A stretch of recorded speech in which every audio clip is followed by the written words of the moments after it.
प्रमेय 10.6 त्रिभुज की माध्यिकाएं एक ही बिंदु से गुजरती है और यह बिंदु प्रत्येक माध्यिका को 2:1 में विभाजित करता है।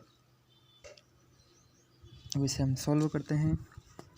हमें दिया हुआ है कि BE जो है, B और E CF की माध्यिकाएं हैं। तो ये B और E और CF, C और F ये दोनों माध्यिकाएं हैं। BE बिंदु AB की माध्यिका है, जो इसका AB बिंदु का मध्य बिंदु है, और BE जो है वो A और C की माध्यिका है, जो AC को बराबर भागों में विभाजित करती है। हमें सिद्ध करना है, इसमें दो चीज़ सिद्ध करनी है। पहला यह है कि AD जो है, जो A और D बिंदु है, रेखाखंड है, ये भी त्रिभुज की एक माध्यिका है। अब जो माध्यिका होती है वो सम्मुख भुजा को दो बराबर भागों में बांटती है। तो A बिंदु से जो माध्यिका खींची AD, वो BC भुजा को दो बराबर भागों में बांटनी चाहिए, अर्थात B और D है वो बराबर होने चाहिए D और C के। दूसरा हमें ये सिद्ध करना है कि जो हमारी माध्यिकाएं हैं वो प्रत्येक माध्यिका अपने आप को 2:1 में विभाजित करता है, ये विभाजित करती है। तो इसको हल करने के लिए हम सबसे पहले एक रचना करते हैं कि भाई अपना जो AD रेखाखंड है इसको हम G तक इतना बढ़ाते हैं, G बिंदु तक इतना बढ़ाते हैं कि इसमें जो A बिंदु और O बिंदु है उन दो उसकी दूरी और OG की दूरी आपस में बराबर हो। तो हम अब इसकी उत्पत्ति करते हैं। तो उत्पत्ति करने से पहले हम जानते हैं कि त्रिभुज की दो भुजाएं, जब त्रिभुज की जो दो भुजाएं हैं, मध्य बिंदु को मिलाने वाली रेखा तीसरी भुजा के समांतर में उसकी आधी होती है, थेल्स प्रमेय का एक कथन है। तो त्रिभुज की दो भुजाओं के अगर मध्य बिंदु को मिलाने वाली रेखा होती है और त्रिभुज की तीसरी भुजा के समांतर एवं उसकी आधी होती है। तो अब हम देखते हैं सबसे पहले अपने इस चित्र में त्रिभुज A, B और G में। तो त्रिभुज अपना लिया A, B और G। तो इसको हम देखते हैं सही तरीके से। त्रिभुज A, B और G कुछ इस प्रकार से बनेगा। त्रिभुज ABG में देखिए, F जो बिंदु है वो AB का मध्य बिंदु है। तो F है वो AB का मध्य बिंदु है, और O बिंदु है वो पूरी AG रेखाखंड का एक मध्य बिंदु है। ये हमें रचना से ज्ञात हुआ क्योंकि हमने AO बराबर रखा है OG के। तो पूरे इस रेखाखंड का O बिंदु मध्य बिंदु हो गया। अब देखिए OF है वो समांतर है BG, OF है वो समांतर होगा BG के।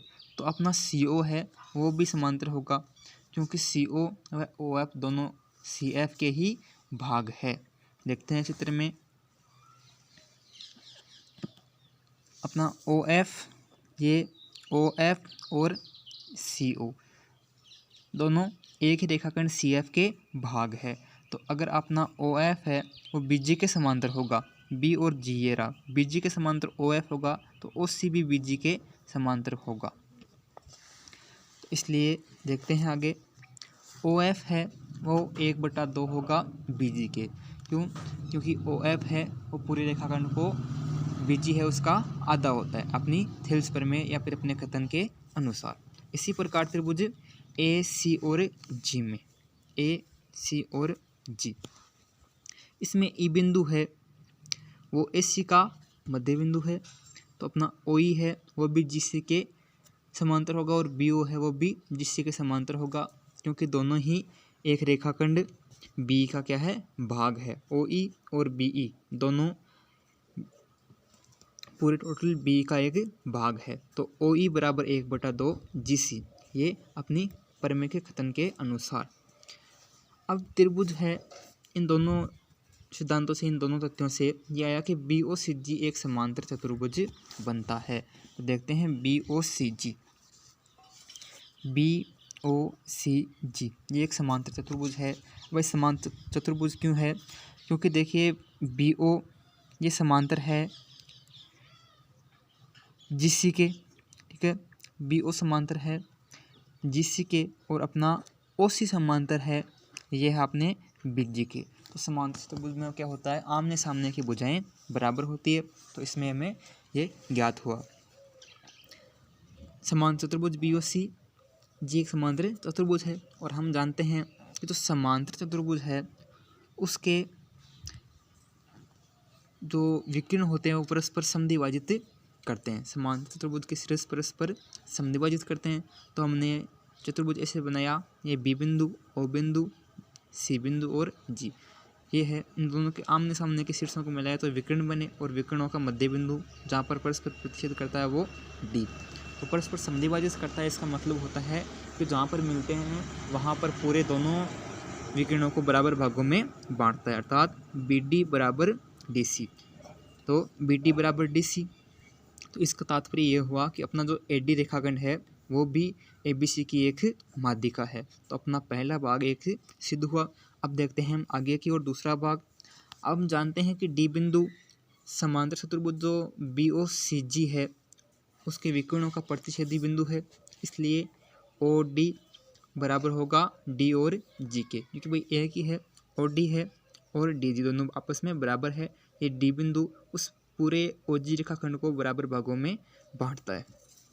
तो OD बराबर 1/2 OG ऐसा हम लिख सकते हैं, क्योंकि OG बराबर है OD प्लस DG, और OG बराबर OD प्लस OD, क्योंकि OD बराबर है OG के। तो हम इसमें लिख सकते हैं OG बराबर 2D, तो OD बराबर आ गया 1/2 OG। हम जानते हैं कि AO बराबर OG है, तो AO बराबर OG हमें रचना से याद हुआ। हमने D बिंदु को इतना बढ़ाया कि ये AO और OG बराबर हो जाए रचना में, तो OD बराबर 1/2 AO, OG की जगह हमने रख दिया AO। अब OD अपॉन AO, तो इसका रेशियो आया 1/2। हमें चाहिए AO अपॉन OD, तो हमें उल्टा कर दिया, तो इसका रेशियो प्राप्त हुआ 2/1 या 2:1। तो AO ratio OD equal to BO ratio OE equal to OF ratio OC, ये सब बराबर है आपस में, 2:1 ही हमें सिद्ध करना।